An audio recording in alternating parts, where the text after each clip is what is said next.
اے محبوب ہم آپ پر یہ قصہ بیان کر رہے ہیں جو احسن القصص ہے۔ احسن القصص کا مطلب ہوتا ہے کہ جو اب جیسے لوگ اس جملے میں کبھی دھوکہ کھا جاتے ہیں کہ احسن القصص کیوں کہا، یعنی سب سے اچھا بیان۔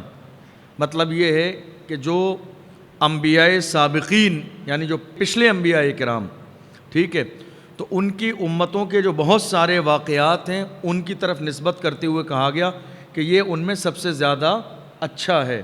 یعنی اچھا ہونے کی بہت ساری وجہ علماء اکرام نے بیان کی ہیں۔ فرمایا اس کے احسن القصص یعنی جو بیانات ہیں، جو قصے ہیں، ان میں سب سے بہترین بیان ہونے کی سورہ یوسف کی حضرت یوسف علیہ السلام اور حضرت زلیخا رضی اللہ تعالی عنہا کے اس بیان کو سب سے بہترین کہنے کی وجہ یہ ہے کہ اس واقعے کے اندر ہمارے لیے نصیحتیں ہیں۔ نصیحت یہ ہے کہ آپ صبر کریں گے اور صبر کے دامن کو تھامے رہیں گے تو اللہ آپ کو فرش سے اٹھا کر تخت پر بٹھا دے گا۔ ہمارے لیے اس میں حکمتیں ہیں، اور ہمارے لیے یہ بھی ہے کہ اگر اپنوں سے کوئی غلطی ہو جائے، ٹھیک ہے، تو معاف کر دینا چاہیے، جیسا کہ یوسف علیہ السلام نے اپنے بھائیوں کی خطا کو معاف کر دیا۔ اس کے اندر بہت ساری چیزیں ہیں، سیاست بھی ہے اور اس کے علاوہ سجن کے معاملات بھی ہیں، جیل میں رہنے کا دور بھی ہے، یعنی اتنی ساری چیزیں ہیں۔ انسان کو یہ احساس دلانے کی کوشش کی گئی ہے کہ تمہارے رب نے تمہیں دنیا میں پیدا کیا ہے تو زندگی میں مرحلے بدلتے رہتے ہیں۔ بچپن کیسے ہی ہوتا ہے، جوانی کیسی ہوتی ہے، شادی شدہ زندگی کیسی ہوتی ہے، شادی کے بعد کی زندگی کیسی ہوتی ہے، مختلف انداز میں بہت ساری چیزیں ہماری زندگی کی اس کے اندر بیان کی گئی ہیں۔ ان تمام چیزوں کی طرف نسبت کرتے ہوئے اس کو احسن القصص کہا گیا۔ فرمایا محبوب ہم نے آپ کو یہ قرآن عظیم کے اندر یہ نازل فرمایا وَإِن كُنتَ مِن قَبْلِهِ لَمِنَ الْغَافِلِينَ، اور اس سے پہلے آپ کو اس واقعے کی خبر نہ تھی، یعنی چونکہ یہ پچھلا واقعہ ہے پچھلی امت کا، اللہ کے رسول صلی اللہ علیہ وسلم آخری نبی ہیں، تو فرمایا محبوب ہم نے آپ کو اس کی خبر دی۔ اس کے بعد جب واقعہ شروع ہوتا ہے یہاں سے اذ قال یوسف لأبیہ یا ابت انی رأیت 11 کوکبا والشمس والقمر رأیتهم لی ساجدین۔ فرمایا جب حضرت یوسف علیہ السلام نے اپنے والد گرامی حضرت یعقوب علیہ السلام سے فرمایا میرے والد میں نے خواب دیکھا ہے اور میں نے خواب میں 11 ستارے دیکھے ہیں، ایک چاند اور ایک سورج دیکھا ہے جو مجھے سجدہ کر رہے ہیں۔ حضرت یعقوب علیہ السلام کے 5 بیٹے ہیں، کتنے؟ 7 8 12، بھول گئے ہو آپ لوگ اس لیے میں نے 5 کہا۔ کتنے بیٹے ہیں؟ 5۔ حضرت یعقوب علیہ السلام کا پہلا نکاح جو ہوا ان کا نام تھا لیا بنت لیان، ان سے 6 بیٹے ہوئے آپ کے۔ اس کے بعد پھر آپ کا دوسرا جب نکاح ہوا ان کا نام تھا زلفا، اور اس کے بعد جو آپ کا نکاح ہوا ان کا نام تھا بلہا۔ تو ان 2 بیویوں سے جو ہے 4 بیٹے ہوئے، تو اس طرح 10 بیٹے ہوئے، اور آخر میں پھر جن سے نکاح ہوا ان کا نام تھا راحیل۔ کیا نام تھا؟ راحیل۔ ان سے 2 بیٹے ہوئے حضرت یوسف علیہ السلام اور بتائیے، یہ ایک نام تو پکا یاد ہی ہے سب کو ماشاءاللہ ہے، کیا نام ہے؟ بنیامین، ٹھیک ہے۔ تو اس طرح آپ کے مفسرین نے فرمایا کہ جو 11 ستارے دیکھے، ایک چاند اور ایک سورج دیکھا، سجدہ کر رہے ہیں، اس سے مراد وہ 11 بھائی ہیں، اور چاند اور سورج سے مراد ان کے والد گرامی اور والدہ ہیں۔ یہ تعبیر فرمائی مفسرین نے اس کے حوالے سے، اور اس تفسیر کے بعد اور بھی بہت ساری تفصیلات اس کے اندر موجود ہیں۔ جب انہوں نے خواب دیکھ لیا تو خواب دیکھنے کے بعد جس وقت خواب دیکھا اس وقت حضرت یوسف علیہ السلام کی عمر شریف 12 سال تھی۔ کتنی؟ یہ لاسٹ میں سوال کا جواب بھی دینا ہے، ایگزام ہوگا اس کا، اس لیے سب تفصیلات بتائی جا رہی ہیں۔ ملک صاحب قال یا بنی لا تقصص رؤیاک علی اخوتک فیکیدوا لک کیدا ان الشیطان للانسان عدو مبین۔ فرمایا جب اپنے والد گرامی حضرت یعقوب علیہ السلام کے پاس آپ گئے اور فرمایا میرے والد میں نے خواب دیکھا ہے، اور خواب یہ ہے کہ 11 ستارے، ایک چاند، ایک سورج مجھے سجدہ کر رہے ہیں، تو آپ اس کے حوالے سے مجھے بتائیں۔ چونکہ حضرت یعقوب علیہ السلام اللہ کے نبی ہیں، اور اللہ کا جو نبی ہوتا ہے اللہ اسے غیب کا علم عطا فرماتا ہے، تو وہ بہت کچھ جانتا ہے الحمدللہ اللہ کے دینے سے، اللہ کی عطا سے۔ جب والد گرامی کے سامنے بیان کیا اپنا خواب تو فرمایا یا بنیا، اے میرے بیٹے، لا تقصص رؤیاک علی اخوتک، تم اپنا خواب اپنے بھائیوں کے سامنے بیان نہ کرنا۔ اس سے پتہ یہ چلا کہ بھائیوں کو حسد ہو سکتا ہے، بھائیوں کو آپ کی ترقی سے حسد ہو سکتا ہے۔ سورہ یوسف کے اندر سب کچھ موجود ہے، سمجھے؟ لوگ کہتے ہیں نا ارے میں سگا بھائی ہوں، آپ مجھ سے ایسی امید رکھ سکتے ہیں حسد کروں گا؟ بھئی میں تھوڑی کہہ رہا ہوں، تفصیل ہے قرآن میں، سورہ یوسف نے ہمیں یہ بتایا۔ بھائی کنویں میں بھی ڈال سکتے ہیں، بھائی نام اور ذات دونوں مٹانے کی کوشش کر سکتے ہیں، لیکن بچانے والی ذات میرے رب کی ہے، سمجھے؟ فرمایا یہ خواب اپنے بھائیوں کے سامنے بیان نہ کرنا۔ فَيَكِيدُوا لَكَ كَيْدًا إِنَّ الشَّيْطَانَ لِلْإِنسَانِ عَدُوٌّ مُبِينٌ، پھر وہ کوئی نہ کوئی تیرے خلاف سازش تیار کر لیں گے۔ لیکن اس جملے کے بعد فرمایا ان الشیطان للانسان عدو مبین، چونکہ شیطان انسان کا کھلا ہوا دشمن ہے۔ مطلب یہ ہے کہ ضروری نہیں وہ اپنی طرف سے کریں، شیطان بیچ میں آ جائے گا اور ان کا ذہن ایسا بنا دے گا، ان کے دل میں وسوسے ڈال دے گا، اور وہ بھائیوں کو بھائی کے خلاف دشمنی پر آمادہ کر دیں گے، سمجھے؟ اب جو خواب کو منع کیا گیا، مفسرین نے فرمایا جو کہ حضرت یعقوب علیہ السلام اللہ کے نبی ہیں، وہ جانتے تھے کہ یہ جو خواب دکھائے جا رہے ہیں بچپن کے زمانے سے، وہ جانتے تھے کہ یوسف کو اللہ نبوت سے سرفراز فرمائے گا، ان کا ایک دور آئے گا، ایک عظیم شان ہوگی ان کی، ٹھیک ہے؟ یہ اللہ کے نبی ہیں اور ان کا ایک دور آئے گا، وہ جانتے تھے، چونکہ وہ خود اللہ کے پیغمبر ہیں، اس لیے وہ ان سارے بھائیوں میں سب سے زیادہ محبت حضرت یوسف علیہ السلام سے فرماتے تھے۔ پھر آپ کے والد گرامی نے فرمایا وَكَذَلِكَ يَجْتَبِيكَ رَبُّكَ وَيُعَلِّمُكَ مِن تَأْوِيلِ الْأَحَادِيثِ، فرمایا میرے شہزادے ان قریب تیرا رب تجھے چن لے گا۔ مفسرین فرماتے ہیں کہ اس سے مراد نبوت ہے، ٹھیک ہے؟ اور تجھے خواب کی تعبیر کا اللہ علم عطا فرمائے گا۔ وَيُتِمُّ نِعْمَتَهُ عَلَيْكَ، اور تیرے اوپر نعمتوں کو تمام فرمائے گا۔ علماء نے فرمایا اس سے مراد مقام نبوت ہے۔ فرمایا وَعَلَىٰ آلِ يَعْقُوبَ كَمَا أَتَمَّهَا عَلَىٰ أَبَوَيْكَ مِن قَبْلُ إِبْرَاهِيمَ وَإِسْحَاقَ، حضرت یعقوب علیہ السلام نے فرمایا جس طرح رب نے اپنی نعمتیں تمہارے دونوں باپوں پر مکمل فرمائیں، کون؟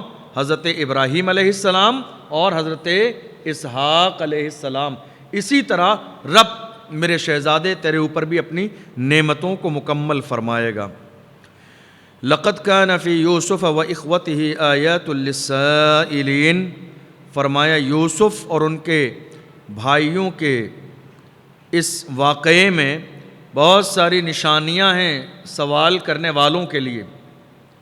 سوال کرنے والوں سے کیا مراد ہے؟ ہم لوگ مراد نہیں ہیں، بلکہ سوال کرنے والوں سے یہودی مراد ہیں۔ اللہ کے رسول صلی اللہ علیہ وسلم کے پاس وہ لوگ آئے، چونکہ یہ واقعہ حضور سے پہلے کا ہے، ہمارے آقا آخری نبی ہیں، تو انہوں نے حضور سے پوچھا کہ ہمیں یہ بات سمجھ میں نہیں آئی کہ جب کنعان کے علاقے میں حضرت یعقوب علیہ السلام، حضرت یوسف اور ان کا پورا خاندان تھا، تو وہ چھوڑ کر مصر کیوں آئے؟ مصر آنے کی وجہ کیا بنی؟ مصر آنے کی وجہ کیا بنی؟ تو جب اللہ کے رسول صلی اللہ علیہ وسلم نے بھائیوں کا پورا واقعہ بتایا اور ساری تفصیلات بتائیں کہ حضرت یوسف علیہ السلام اور ان کے والد گرامی یعقوب علیہ السلام کنعان سے مصر کب آئے، کیسے آئے، لانے کا اور آنے کا انداز کیا رہا، تو یہودی حیران ہو گئے، کہا یہ تو ذکر ہماری کتاب میں ہے، انہوں نے کہیں سے پڑھا نہیں، ان کو کیسے پتہ چل گیا؟ پھر انہوں نے اس بات پر یقین ظاہر کیا کہ جو اللہ کا نبی ہوتا ہے وہ جانتا ہے جو ہو گیا ہے اور جو ہونے والا ہے. جو اللہ کا نبی ہوتا ہے اللہ اسے علم عطا فرماتا ہے. فرمایا ان کے لیے نشانیاں ہیں. اذ قالوا لیوسف واخوہ احب الی ابینا منا ونحن عصبہ. اب اس پورے واقعے کے اندر جو یہ سارے معاملات آگے ہوئے، اس کا معاملہ کیا تھا کہ بھائیوں نے جو فیصلہ لیا، جو قدم اٹھایا، وہاں مقصد صرف یہ تھا کہ والد کی توجہ ہماری طرف ہو جائے. انہیں یہ احساس تھا کہ والد گرامی یوسف سے زیادہ محبت کرتے ہیں. اچھا، ایک بڑی خاص بات ہے، ایک بڑی خاص بات ہے، اور وہ بات یہ ہے کہ محبت جو ہے نا کوشش کر کے نہیں ہوتی ہے. محبت کسی سے کوشش کے ساتھ نہیں ہوتی ہے. آپ کسی سے کہیں چلو آؤ ہم لوگ محبت کریں گے، ہو جائے گی؟ محبت ایسے نہیں ہوتی ہے. سمجھ رہے ہیں آپ؟ کسی کی طرف دل کا میلان پلاننگ سے نہیں ہوتا ہے، بیٹھ کر نہیں ہوتا ہے کہ نہیں صاحب ہم نے باضابطہ ایک دوستوں میں بیٹھ کر سیٹ کر لیا ہم تم سے محبت کریں گے تم ہم سے کرنا. ایسا نہیں ہوتا ہے. سمجھ رہے ہیں؟ دل کا میلان ہے، اللہ جس کی طرف پھیر دے. اور اس پر جو ہے نا انسان کا اپنا قابو اور کنٹرول بھی نہیں ہوتا ہے. بھئی آپ کے گھر میں آپ کے 4 بیٹے ہیں، لیکن یہ ضروری نہیں ہے کہ آپ کو چاروں سے برابر محبت ہو. فرق ہوتا ہے. کسی کو بڑے بیٹے سے زیادہ محبت ہوتی ہے، پہلی اولاد ہے. کسی کو لاسٹ بیٹے سے زیادہ محبت ہوتی ہے، چھوٹا بیٹا ہے. سمجھ رہے ہیں آپ؟ تو محبت مختلف ہوتی ہے، پلاننگ سے نہیں ہوتی ہے، کسی کے چاہنے سے نہیں ہوتی ہے، بس نظام ہے یہ. تو محبت کے لیے انہیں اس بات کا احساس تھا کہ حضرت یعقوب علیہ السلام یوسف علیہ السلام سے زیادہ محبت فرماتے تھے. اور زیادہ محبت فرمانے کی ایک وجہ علماء فرماتے ہیں یہ بھی تھی کہ ان کی والدہ بچپن میں انتقال کر گئی تھیں. ان کی والدہ بچپن میں انتقال کر گئی تھیں. تو کئی بار ایسا ہوتا ہے کہ کسی کی مطلب کہہ لیجئے دل جوئی کے لیے، کسی کا دل جوڑنے کے لیے، دل جوئی کے لیے، محبت کے لیے اسے اپنی ماں کے کمی کا احساس نہ ہو، اس لیے محبتوں میں اضافے کیے جاتے ہیں. تو ایک وجہ علماء نے یہ بھی بیان فرمائی ہے کہ ان ساری وجوہات کی وجہ سے زیادہ محبت فرماتے. اور پھر ایک سب سے بڑی وجہ یہ تھی کہ ان سارے بیٹوں میں میرا یہ وہ بیٹا ایسا ہے جس کو اللہ نے نبوت کے لیے منتخب فرمایا ہے. یہ میرا بیٹا نبی ہے، اس لیے زیادہ محبت تھی. اور بھائی ان لوگوں کو بس یہی صاحب والد صاحب کی توجہ ان کی طرف زیادہ ہے، ہماری طرف کم ہے، یہی چیز انہیں دشواری کی طرف لے گئی. اذ قالوا لیوسف واخوہ احب الی ابینا منا ونحن عصبہ. ایک دن کیا ہوا کہ سارے بھائی بیٹھے پلاننگ کرنے کے لیے کہ صاحب چلو میٹنگ کر لیں. آج میٹنگ کرنے کے لیے انہوں نے کہا کہ یوسف واخوہ اور ان کا بھائی بنیامین احب الی ابینا منا ونحن عصبہ، کہ یوسف اور ان کا بھائی ہمارے باپ کو ہم سے زیادہ عزیز ہے، وہ ہم سے زیادہ محبت ان سے کرتے ہیں. ونحن عصبہ، عصبہ کا مطلب ہوتا ہے ایک بڑی جماعت، طاقتور جماعت. ونحن عصبہ، ہم ایک بڑی جماعت ہیں، یعنی ان دونوں سے محبت زیادہ ہے. حالانکہ اگر صحیح معنی میں دیکھا جائے تو ہم ایک بڑی جماعت ہیں، ہے کہ نہیں؟ ہم 10-11 بھائی ہیں مل کر، ٹھیک ہے، ایک جماعتیں بڑا کام کر سکتے ہیں، والد کے زیادہ کام آ سکتے ہیں. جانور ہم چراتے ہیں، جانور اپنے اونٹ اور بکریاں، گھوڑے، جو بھی جانور اس زمانے میں پالے جاتے تھے ہم لوگ جنگل لے کر جاتے ہیں، واپس لاتے ہیں، دودھ ہم نکالتے ہیں، کھانے کے انتظامات ہم لوگ کرتے ہیں. تو ہم ایک بڑی جماعت ہیں. اس کے باوجود توجہ ان کی زیادہ ہے. ان ابانا لفی ضلال مبین. تو ان بھائیوں نے حضرت یعقوب علیہ السلام کے بارے میں اپنے والد کے لیے کہا کہ ہمارے والد گرامی تو بس ان کی محبت ہی میں گم ہیں. ہمارے یہاں کہتے ہیں نا کہ وہ تو فلاں کی محبت میں اندھا ہو گیا ہے. یہ ایک محاورہ ہے ہمارے یہاں بولا جاتا ہے. اندھے سے مراد ایسے نہیں کہ اس کی آنکھیں چلی گئی، حقیقت میں اندھے سے مراد زیادہ محبت ہے. یہ ایک اشارہ ہے کہ زیادہ محبت ہے، اس کے علاوہ دوسرا نظر نہیں آتا. سمجھ رہے؟ ان ابانا لفی ضلال مبین. تو ان کے بھی کہنے کا مقصد تھا کہ ہمارے والد گرامی کو اتنی محبت یوسف سے ہو گئی کہ اب وہ ہماری طرف اتنی توجہ نہیں کرتے ہیں. اچھا ایک بات اور بھی ہے زندگی میں کہ کئی بار آنکھوں کا دیکھا ہوا بھی غلط ہوتا ہے. اور کانوں کا سنا ہوا بھی غلط ہوتا ہے. سمجھ رہے ہیں آپ؟ کئی بار آنکھوں کا دیکھا ہوا بھی غلط ہو جاتا ہے اور کانوں کا سنا ہوا بھی غلط ہو جاتا ہے. اسی لیے کانوں سے سنے ہوئے پر یا آنکھوں سے دیکھے ہوئے پر 100% یقین نہیں کرنا ہے.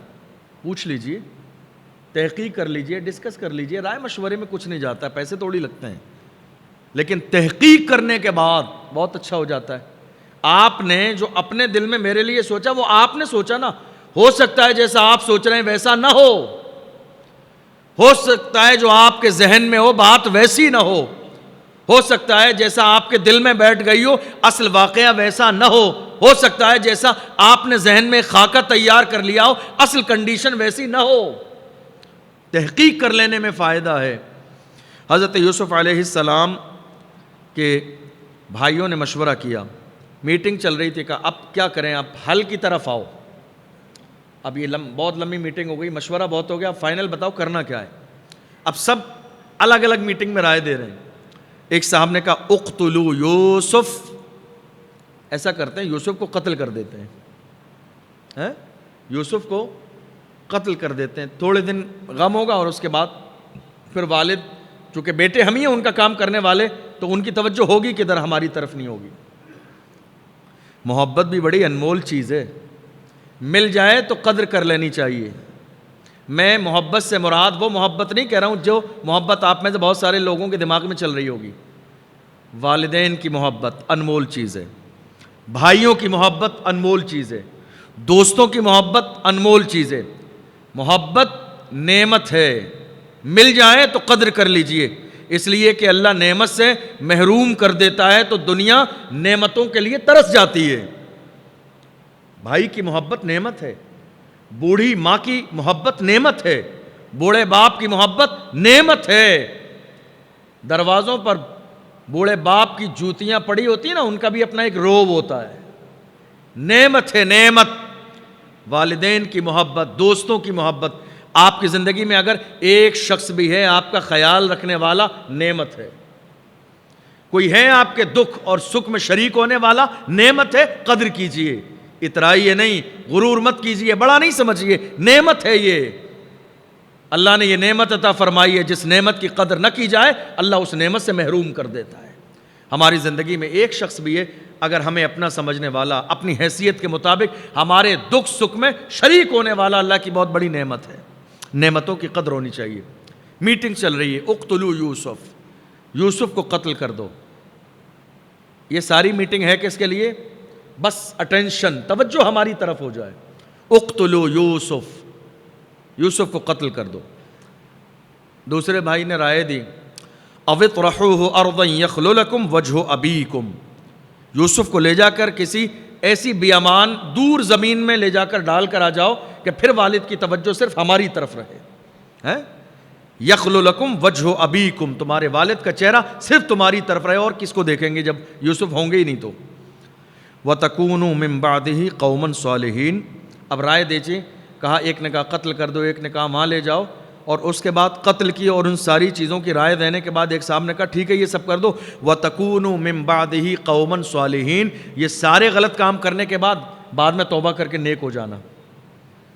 وَتَكُونُوا مِن بَعْدِهِ قَوْمًا صَالِحِينَ، پھر نیک بن جانا.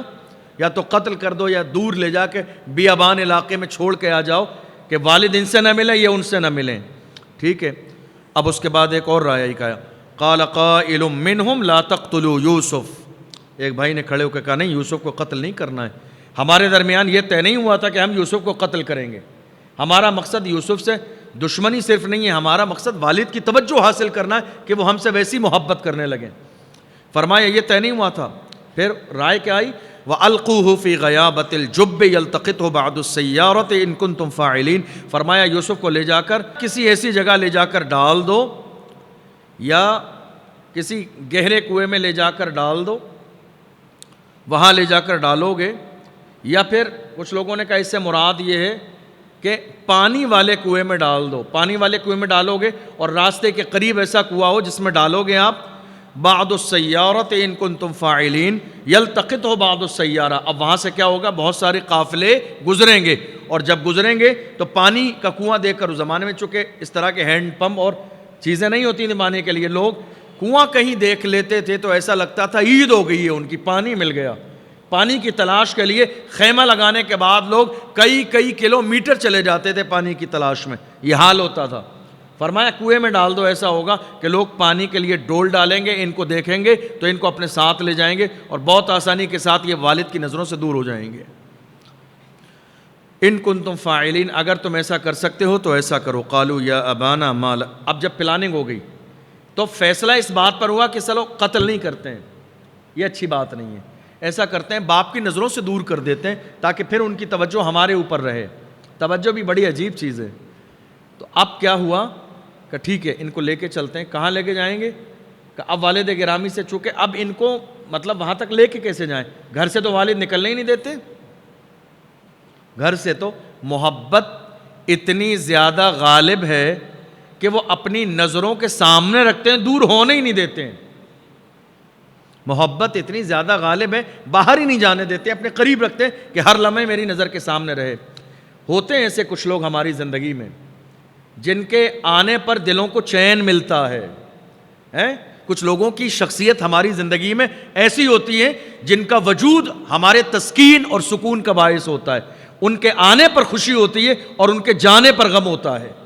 انسان کوشش کر کے اپنے اخلاق کے ذریعے، محبت کے ذریعے، رویوں کے ذریعے، لہجوں کی نرمی کے ذریعے اپنا لیول اتنا اپر کر سکتا ہے، اس اپنی ذات کو اتنا اوپر کر سکتا ہے کہ آپ کے آنے پر خوشی ہو اور جانے پر غم ہو۔ ہوتی ہیں ایسی شخصیات ہماری اور آپ کی زندگی میں۔ اپنے شہزادے کو ایک لمحہ نظروں سے دور نہیں کرتے، پلاننگ ہی چل رہی ہے، اب ان کو لے کے کیسے جائیں گے؟ والد تو چھوڑتے ہی نہیں ہیں، بالکل ساتھ میں رکھتے ہیں اپنے۔ پلاننگ ہوئی کہ والد گرامی سے کہیں گے ہمارے ساتھ جنگل بھیج دیجئے، بکریاں چرانے کے لیے جنگل بھیج دیجئے۔ فرمایا قالوا یا ابانا ما لک لا تأمنا علی یوسف وانا له لناصحون۔ بھائی آئے والد گرامی کے پاس اور کہا ابا کیا بات ہے، یوسف کے معاملے میں آپ ہمارا یقین نہیں کرتے؟ لا تأمنا علی یوسف، آپ یوسف کے معاملے میں ہمارا یقین نہیں کرتے؟ یوسف بھائی ہے ہمارا، دشمن تھوڑی ہے، آپ ہمارے ساتھ نہیں بھیجتے، سارے بھائی چلے جاتے ہیں، تنہا یوسف آپ کے قریب رہتا ہے، آپ کی نظر کے سامنے رہتا ہے، سارے بھائی جاتے ہیں جنگل، کھیلتے بھی ہیں، کشتی بھی لڑتے ہیں، تلوار بازی بھی کرتے ہیں، ہے کہ نہیں؟ آپ یوسف کو کیوں نہیں بھیجتے؟ یہ گھر میں رہے گا، آپ ہمارے ساتھ بھیجیے، ہم گھڑ سواری بھی سکھائیں گے، گھوڑے پہ سوار ہونا، تیراکی بھی سکھائیں گے، ساری چیزیں سکھائیں گے، تلوار بازی بھی سکھائیں گے، آپ ہمارے ساتھ بھیجیے۔ اور ان کا دل بہل جائے گا، تازہ تازہ میوے کھلائیں گے ان کو جنگل میں۔ یہ ساری باتیں جب انہوں نے آ کے کہیں، وَإِنَّا لَهُ لَنَاصِحُونَ، اور کہا ہم خیر خواہیں یوسف کے، وَإِنَّا لَهُ لَنَاصِحُونَ، ہم خیر خواہیں یوسف کے، ہم بھلائی چاہتے ہیں یوسف کی، بھیج دیجئے۔ أَرْسِلْهُ مَعْنَا غَدًا يَرْتَعْ وَيَلْعَبْ، کہ ابا حضور کل بھیج دیجئے گا ہمارے ساتھ، کل بھیجیے۔ یرتع، یہ ہمارے ساتھ میوے کھائیں گے، ویلعب، اور کھیلیں گے، وَإِنَّا لَهُ لَحَافِظُونَ، اور ہمارا آپ سے وعدہ ہے ہم اس کی حفاظت کریں گے، سمجھے، ہم ان کی حفاظت کریں گے۔ قَالَ إِنِّي لَيَحْزُنُنِي أَن تَذْهَبُوا بِهِ وَأَخَافُ أَن يَأْكُلَهُ الذِّئْبُ وَأَنْتُمْ عَنْهُ غَافِلُونَ۔ انہوں نے فرمایا إِنِّي لَيَحْزُنُنِي أَن تَذْهَبُوا بِهِ، تمہارا یوسف کو ساتھ میں لے جانا مجھے رنجیدہ کر دے گا، میرے یوسف کو تم ساتھ لے جاؤ گے پھر مجھے رنج پہنچے گا، تمہارا ساتھ لے جانا یوسف کو مجھے رنج پہنچائے گا، اور میں ڈرتا ہوں کہ کہیں یوسف کو بھیڑیا کھا جائے۔ جو ہونے والا ہے، جو خبر آنے والی ہے شام کو، اللہ کے نبی وہ پہلے ہی دے رہے ہیں کہ یہ جملہ میرے سامنے آئے گا کہ یوسف کو بھیڑیا کھا گیا۔ وَأَنْتُمْ عَنْهُ غَافِلُونَ، تم ساتھ لے جاؤ گے، لیکن کہیں ایسا ہوا کہ تم غافل ہو گئے اور یوسف کو بھیڑیا کھا گیا تو تمہارا ساتھ میں لے جانا میرا دل توڑ دے گا، دل رنجیدہ کر دے گا۔ قَالُوا لَئِنْ أَكَلَهُ الذِّئْبُ وَنَحْنُ عُصْبَةٌ إِنَّا إِذًا لَخَاسِرُونَ۔ آپ جانتے ہیں یہ والد کی محبت ہے بیٹے سے۔ میں ہمیشہ جوانوں سے ایک بات کہتا ہوں جب تم گھر سے باہر نکلو، تمہاری مائیں، تمہارے والد سفر میں تمہیں 10 بار کال کرتے ہیں نا تو تمہارا مزاج خراب ہو جاتا ہے۔ ہر آدھا گھنٹے پہ ماں باپ کال لگاتے ہیں، کہاں پہنچے، گاڑی مل گئی، بس مل گئی، سیٹ مل گئی، بیٹھ گئے، پانی پی لیا، کھانا ہو گیا، لیٹ گئے، کتنی دیر لگے گی، کس ٹائم پہنچو گے، پہنچو کال کر دینا۔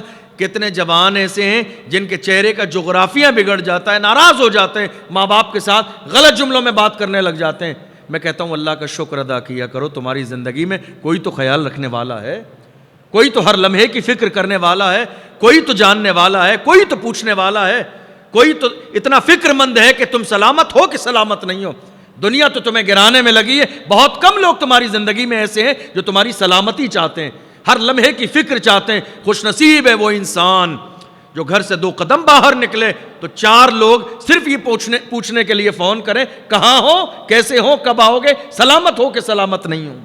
خوش نصیب ہے وہ انسان۔ قدر کیا کریں اپنے ماں باپ کی، قدر کیا کریں بوڑھی ماں کے فون کی۔ کتنے جوان ایسے ہیں، ماں کا فون آتا ہے نا، دیکھا ماں کا فون ہے، ایک بار تو اٹھا لیا، لیکن پھر 4 بار فون آئے گا سائلنٹ کر کے رکھ دیں گے، اٹھائیں گے نہیں۔ 11 بجے، 12 بجے، 1 بجے، 2 بجے۔ احساس کرو اس محبت اور قدر کا۔ یہ محبت زندگی میں ایک بار ملتی ہے، اور محروم کر دیا جائے تو زندگی میں دوبارہ یہ محبت نہیں ملتی ہے، نہ والد کی نہ ماں کی۔ قدر کریں اس محبت کی، محبت نعمت ہے، ہر ایک کی محبت نعمت ہے، بھائی کی، دوستوں کی، احباب کی۔ اگر کوئی واقعی آپ کی زندگی میں آپ سے محبت کرنے والا ہے، آپ کا خیال رکھنے والا ہے، یہ فون اٹھا کے سائلنٹ مت کرو۔ ماں ہے تمہاری، رات کے 12 بجے انتظار ہے تو تمہارے آنے کا انتظار ہے، خبر دے دو، 1 منٹ فون اٹھا کے آدھا گھنٹے میں آ جائیں گے۔ تم دوستوں کے لیے ماں کو اگنور کر رہے ہو، اس سے زیادہ شرمناک بات اور کیا ہو سکتی ہے؟ آپ کس کے لیے اگنور کر رہے ہیں ماں باپ کے فون کو؟ دوستوں کے لیے، پارٹی کے لیے، کھانے کے لیے، گپ شپ کے لیے، گھومنے پھرنے کے لیے؟ غور تو کرو، یہ دوست کام نہیں آئیں گے، کام تمہارے ماں ہی آئے گی۔ یہ ماں ہی ہیں جو ہاتھ اٹھا کے دعا کر دے گی تو اللہ تمہاری مصیبتوں کو دور کر دے گا۔ اس لیے ماں کی محبت، والدین کی محبت بڑی عظیم نعمت ہوتی ہے۔ فرمایا مجھے رنج پہنچے گا تم اگر ساتھ لے جاؤ گے میرے بیٹے یوسف کو، اور تم آ کے کہو گے کہ ہم غافل ہو گئے تھے۔ قالوا لئن اکلہ الذئب ونحن عصبۃ انا اذا لخاسرون۔ فرمایا والد گرامی اگر یوسف کو بھیڑیا کھا جائے اور ہم اتنی بڑی تعداد میں 11 بھائی موجود رہیں، سمجھے، تو پھر ہم سے زیادہ نقصان والا، گھاٹے والا انسان کوئی ہے ہی نہیں۔ ہم اور آپ اپنی زبان میں کہتے ہیں نا، ہمارے ہوتے ہی ایسا کام ہو جائے تو ہمارا مر جانا بہتر ہے۔ ایک محاورے کے طور پر استعمال ہوتا ہے، یعنی بندہ یہ احساس دلانے کی کوشش کرتا ہے کہ آپ بے فکر رہیے، ہم ہیں، سلامت رہیں گے، سلامت آپ کے بیٹے کو رکھیں گے، آپ گھبرائیے نہیں، پریشان نہیں ہوئیے۔ جب یہاں تک بات آئی فلما ذهبوا به واجمعوا ان يجعلوه في غيابة الجب واوحينا اليه لتنبئنهم بامرهم هذا وهم لا يشعرون۔ چونکہ انہوں نے پہلے ہی پلاننگ کر لی تھی، حضرت یوسف علیہ السلام کو وہ لوگ لے کر گئے، سمجھے، اور حال کیا تھا جب وہ لے کر گئے تو یوسف علیہ السلام جب گھر سے نکلے تھے، اب ہوا یہ کہ جب حضرت یعقوب علیہ السلام کو انہوں نے آمادہ کر لیا، تیار کر لیا بھیجنے کے لیے، چونکہ اب آپشن بھی نہیں ہے، چونکہ سگی اولاد ہے، راضی جب کر لیا انہوں نے اور آپ جانے لگے، تو حضرت یعقوب علیہ السلام کے پاس ایک تبرک تھا۔ کیا تھا؟ اب دیکھیے آپ، آج بہت سارے بدعقیدہ لوگ بزرگوں کے تبرکات کا انکار کر رہے ہیں۔ حضرت یعقوب علیہ السلام کے پاس ایک تبرک تھا، وہ تبرک کیا تھا؟ حضرت ابراہیم علیہ السلام کی قمیص، جب انہیں نمرود نے آگ میں ڈلوایا تو حضرت جبریل امین نے لا کر وہ پہنائی تھی، وہ قمیص چلتی آئی خاندان میں اور اس کے بعد آخر میں پہنچی حضرت یعقوب علیہ السلام کے پاس، وہ موجود تھی۔ اب آپ دیکھیے محبت کا عالم، کہاں جا رہے ہیں؟ بس کسی کے بھی گھر سے 1 کلو 2 کلو 3 کلومیٹر کے فاصلے پر جنگل ہوتا ہے، اور اس زمانے کا حال یہ تھا کہ اس زمانے میں تو گھر ہی جنگلوں میں ہوا کرتے تھے، سمجھ رہے ہیں، چند قدم کے فاصلے پر جانا ہے۔ لیکن محبت کا عالم یہ ہے کہ یہ دوری بھی گوارا نہیں ہے، اپنے بیٹے کے جو ہے باضابطہ گلے میں تعویذ کی شکل میں وہ قمیص لپیٹ کر ڈالی جا رہی ہے حفاظت کی نیت سے، کہ یوسف کی حفاظت رہے۔ یہ باپ کی محبت ہے اولاد سے، نہ ماں کی محبت کی آج تک دنیا میں کسی نے کوئی فکسنگ کر پائی ہے کہ ماں کتنی محبت کرتی ہے، اور نہ باپ کی محبت کی کوئی مثال دے پایا کہ اپنے بیٹوں سے باپ کتنی محبت کرتا ہے۔ چھوٹی چھوٹی باتوں پر آج کتنے نوجوان ایسے ہیں نا جو اپنے باپ کو جواب دینے لگ جاتے ہیں، تم نے ہمارے لیے کیا ہی کیا ہے۔ یہ جملے آتے ہیں آج سامنے، میرے پاس بہت سارے جملے دارالافتاء میں آتے ہیں، بہت ساری لڑائیاں گھروں میں بٹوارے اور زمینوں کے لیے ہوتی ہے نا، بہت سارے مسائل دارالافتاء میں آتے ہیں۔ کتنے نوجوان کہہ دیتے ہیں ہمارے باپ نے آج تک ہمارے لیے کچھ کیا ہی نہیں، کچھ کیا ہی نہیں۔ تم 25 سال کے جوان کھڑے ہو، آئے کہاں سے ہو؟ آسمان سے نازل نہیں ہوئے ہو، یہ باپ ہی ہے جس کو تم گوشت کے لوتھڑے کی شکل میں ملے تھے، سانس نہیں چل رہی تھی، بولنا نہیں جانتے تھے، کوئی حیثیت نہیں تھی، وہی ہے جہاں ڈاکٹروں نے کہہ دیا مردہ ہے، جان نہیں ہے، مگر یہ باپ تھا، یہ ماں تھی جنہوں نے اس کنڈیشن میں بھی تمہیں اپنے سینے کی گرمی دی تھی۔ کیا حیثیت ہے ہماری ہمارے ماں باپ کے بغیر، ہمارے ماں باپ کی تربیت کے بغیر، ان کی عزت اور سپورٹ کے بغیر؟ میں ہر موضوع کے اندر چونکہ قرآن کی تفسیر واقعات سنائیے اس لیے جاتے ہیں کہ ہمارے لیے اس میں پیغام کیا ہے۔ مقصد صرف کہانی سنانا نہیں ہے، تفسیر کا مقصد صرف واقعہ سنانا نہیں ہوتا ہے، ہر پوائنٹ پر ہمارے لیے اس میں نصیحت کیا ہے۔ قرآن اللہ نے اسی لیے تو ہمیں نازل کیا کہ دیکھو تم اپنی زندگی کو بہتر بناؤ، سنوارو اپنے آپ کو۔ میں یہ باتیں بار بار آپ سے کرتا ہوں، روز کرتا ہوں، ماں کی، باپ کی، بھائیوں کی، دوستوں کی، اس لیے کہ یہ بڑے عظیم لوگ ہیں، ایک بار زندگی سے چلے جاتے ہیں نا، دوبارہ نہیں ملتے۔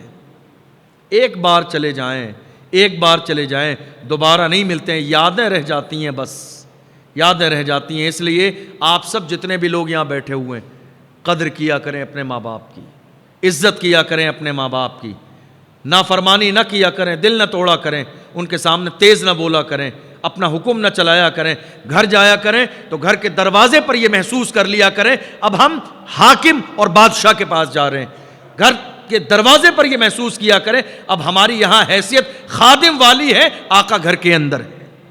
جس دن آپ یہ ذہن بنا لیں گے، سمجھ لینا آپ کی ترقی اسی دن سے شروع ہو جائے گی۔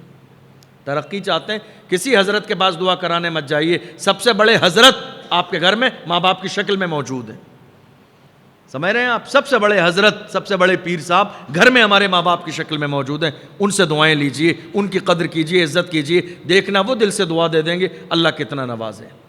آپ جانتے ہیں، اور اولاد کا فرما بردار ہونا بہت بڑی نعمت ہے۔ اولاد کا، آپ کے بچے نماز پڑھتے ہیں نا، بہت بڑی نعمت ہے، شکر ادا کیا کریں۔ آپ کا بیٹا شراب نہیں پیتا ہے، شکر ادا کیا کریں۔ جوا نہیں کھیلتا ہے، شکر ادا کیا کریں۔ سٹا نہیں لگاتا ہے، شکر ادا کیا کریں۔ نشہ نہیں کرتا ہے، شکر ادا کیا کریں۔ نشے والوں کے ساتھ نہیں بیٹھتا ہے، شکر ادا کیا کریں۔ مسجد آتا ہے 5 ٹائم، شکر ادا کیا کریں۔ اللہ کے گھر میں کام کرتا ہے، شکر ادا کیا کریں۔ اپنی اولاد کے لیے دعا کیا کریں، اے اللہ دنیا کا نہیں، تو اپنے گھر کا خادم بنا دے میری اولاد کو، جن کا تعلق اللہ کے گھر سے جڑ جائے، مسجدوں سے جڑ جائے، دین سے جڑ جائے، علماء سے جڑ جائے، بزرگوں سے جڑ جائے، اللہ ان کی نسلوں کو بھی شاد و آباد کر دیتا ہے۔ خوش نصیب ہیں وہ لوگ کہ جن کی اولادوں کا تعلق اللہ کے گھر سے، مسجدوں سے ہے۔ کوشش کریں، ماں باپ بھی کوشش کریں کہ اپنی اولاد کو دیندار بنائیں، اسلام سے جوڑیں۔ حال یہ ہوا کہ حضرت یعقوب علیہ السلام نے وہ قمیص گلے میں ڈال دی، یا کچھ مفسرین نے فرمایا کہ پہنا دی انہوں اندر بالکل۔ اس کے بعد لے کر گئے، آپ دروازے پر آئے۔ اب ہوتا ہے نا ہماری گلی سیدھی ہے، جیسے ہم یہاں کھڑے ہو جائیں سامنے، ٹھیک ہے، تو اب جونا باز تک ڈائریکٹ ہمیں سیدھا نظر آئے گا، پھر وہ گلی مڑ جائے گی، بندے چلے جائیں گے، پھر ہمیں نظر نہیں آئیں گے۔ بالکل یہی کنڈیشن بتائی مفسرین نے اس کی تفسیر میں، کہا جب تک سیدھی گلی تھی نظر آ رہے تھے تب تک تو بھائی کاندھوں پہ سر پہ بٹھا کے لے گئے، جیسے ہی گلی مڑی ویسے ہی لے جا کے زمین پر پھینک دیا۔ حضرت یوسف علیہ السلام نے کہا میں نے کیا کیا ہے آپ لوگوں کا، آپ میرے بھائیوں مجھے زمین پر پٹک رہے ہو، آپ کا رویہ میرے ساتھ اس طرح کا ہے، آپ والد گرامی سے منت اور سماجت کر کے میرے کو لے کر آئے تھے، اور آج آپ کا حال میرے ساتھ ایسا ہے، کیوں میرے ساتھ اس طرح کر رہے ہیں، کیا کیا ہے میں نے؟ آپ سوال کر رہے ہیں، اور وہ لوگ پھر الگ الگ جملے اور الگ الگ طرح کی باتیں کہہ رہے ہیں، حتیٰ کہ حال یہ ہوا کہ وہ لے کر گئے اور انہوں نے جو آپ کے ساتھ سلوک کرنا تھا کر لیا. اس کے بعد شام کو آئے پلاننگ کے مطابق. وَجَاءُوا أَبَاهُمْ عِشَاءً يَبْكُونَ, شام کو آئے روتے ہوئے. رونے کا انداز یہ تھا ان کا کہ پورے راستے آگے بالکل آرام سے, جیسے ہی گھر کے دروازے کے سامنے ایک ساتھ رونے لگے. سمجھ رہے ہیں آپ, والد کو دکھانے کے لیے. قالوا یا ابانا انا ذهبنا نستبق وتركنا يوسف عند متاعنا فاكله الذئب وما انت بمؤمن لنا ولو كنا صادقين. فرمایا اے ہمارے والد گرامی, ہم کیا کریں, ہم دوڑ لگا رہے تھے, مقابلے بازی کر رہے تھے دوڑنے میں, ہم آگے نکل گئے, ہم نے سامان کے پاس وترکنا یوسف عند متاعنا, ہم نے اپنے سامان کے پاس یوسف کو چھوڑ دیا. حال کیا ہوا, فاکلہ الذئب, یوسف کو بھیڑیا کھا گیا. اور کیا انہوں نے یہ, حضرت یوسف علیہ السلام کا کرتا لے کر آ گئے, ایک بکری کا بچہ ذبح کیا, اس سے جو خون نکلا وہ کرتے پر لگایا اور لے کر آ گئے. اس کو پھاڑنا بھول گئے. کیا ہوا بھائی, بھیڑیا اگر انسان پر حملہ کرے گا سامنے سے یا پیچھے سے تو یہ کرتا قمیص اب پھٹ جائے گی ایک دم. اب اس کو پھاڑنا بھول گئے, چونکہ کیا ہوتا نا, جرم کرنے والا اپنے پیچھے نشان چھوڑ ہی جاتا ہے. غلطی کرنے والا, جھوٹ بولنے والا, برائی کرنے والا کچھ نہ کچھ ایسا ضرور غلط کرتا ہے کہ اس کی پول کھل جاتی ہے, عیب اس کے ظاہر ہو جاتے ہیں. دنیا ہے یہ. تو انہوں نے اس پر خون لگایا اور لے کر آ گئے, پھاڑا نہیں اس کو. لانے کے بعد والد گرامی کے سامنے رو کر آئے. انہوں نے پوچھا کیا ہوا ہے؟ کہا کیا کریں, وَتَرَكْنَا يُوسُفَ عِنْدَ مَتَاعِنَا فَأَكَلَهُ الذِّئْبُ, یوسف کو بھیڑیا کھا گیا. وَمَا أَنْتَ بِمُؤْمِنٍ لَنَا وَلَوْ كُنَّا صَادِقِينَ, اور کہا ہمیں معلوم ہے آپ ہمارا یقین نہیں کریں گے اگرچہ ہم سچے ہیں. ہمیں معلوم ہے آپ ہماری بات مانیں گے نہیں اگرچہ ہم سچے ہیں. وَجَاءُوا عَلَىٰ قَمِيصِهِ بِدَمٍ كَذِبٍ, اور وہ قمیص لے کر آئے جس پر جھوٹا خون لگا کر لائے. قال بل سولت لكم انفسكم امرا فصبر جمیل واللہ المستعان علی ما تصفون. اب حضرت یعقوب علیہ السلام کی بے چینی کا عالم کیا رہا ہوگا, یہ تو ایک باپ ہی محسوس کر سکتا ہے. حضرت یعقوب علیہ السلام کے بارے میں ہے کہ وہ جنگل گئے, ایک روایت میں ہے کہ وہ جنگل گئے اور واپس آئے. پھر انہوں نے اپنے بیٹوں سے کہا تم نے جھوٹ بولا مجھ سے, ایسا کون سا بھیڑیا تھا جس نے میرے یوسف کو کھا لیا اور اس کی قمیص سلامت رہی, قمیص کے بٹن بھی نہ ٹوٹے, پوری قمیص سلامت رہی, اور میرے یوسف کو بھیڑیوں نے کھا لیا. فرماتے ہیں میں جنگل جا کر بھیڑیوں سے پوچھ کر واپس آ گیا ہوں, سارے بھیڑیوں نے کہا ہے اے اللہ کے پیغمبر ہم آپ کے بیٹے کی شان میں گستاخی کیسے کر سکتے ہیں, یہ نبی کی شان ہوتی ہے, مقام دیکھیے آپ. انہوں نے کہا غمزدہ ہیں, رو رہے ہیں, تکلیف ہے, فراق اور جدائی کا عالم ہے, باپ جانتا ہے بیٹے سے جدائی کی کنڈیشن کیا ہوتی ہے. لیکن کیا کہا, ہم چونکہ اللہ کے ماننے والے ہیں, ہمیں اسلام نے غم بھی دیا ہے تو بڑے مہذب انداز کے اندر. ہمارے نبی نے کیا فرمایا, کپڑے نہیں پھاڑنا ہے, غم کا وقت آئے نا, غم کا وقت آ جائے کپڑے نہیں پھاڑنا ہے, زمینوں پہ لوٹنا نہیں ہے, گریبان چاک نہیں کرنا ہے, ننگے نہیں ہو جانا ہے, زبان سے تمہیں بیان کر کے نہیں رونا ہے, کنٹرول کرو کنٹرول, ورنہ مرنے والے کو تکلیف ہوتی ہے, احساس ہے, تکلیف ہے, غم ہے, آنسو نکل جائیں, انسان کی فطرت ہے. لیکن اس طرح نہیں رونا ہے کہ تمہارا جسم کھل جائے, تمہارے کپڑے پھٹ جائیں, زمینوں پہ لوٹنے لگو. اسلام اس غم کو جائز قرار نہیں دیتا ہے. اسلام مہذب مذہب ہے. بلکہ حضور نے فرمایا جتنے زیادہ لوگ اس طرح کے کام کرتے ہیں مردے کو تکلیف ہوتی ہے ان کے سارے کاموں سے. سمجھے, اللہ کے پیغمبر حضرت یعقوب علیہ السلام کو غم ہے, فرماتے ہیں فصبر جمیل, میں صبر کروں گا, واللہ المستعان علی ما تصفون, اور اللہ ہی میرا مددگار ہے جو کچھ تم بتا رہے ہو کہ میرے یوسف کے ساتھ یہ ہوا ہے, میں اللہ ہی سے مدد مانگوں گا اور اللہ ہی سے دعا کروں گا. میرا پروردگار عالم ہے جو فریاد کو سننے والا بھی ہے اور مشکلات کو دور کرنے والا بھی ہے.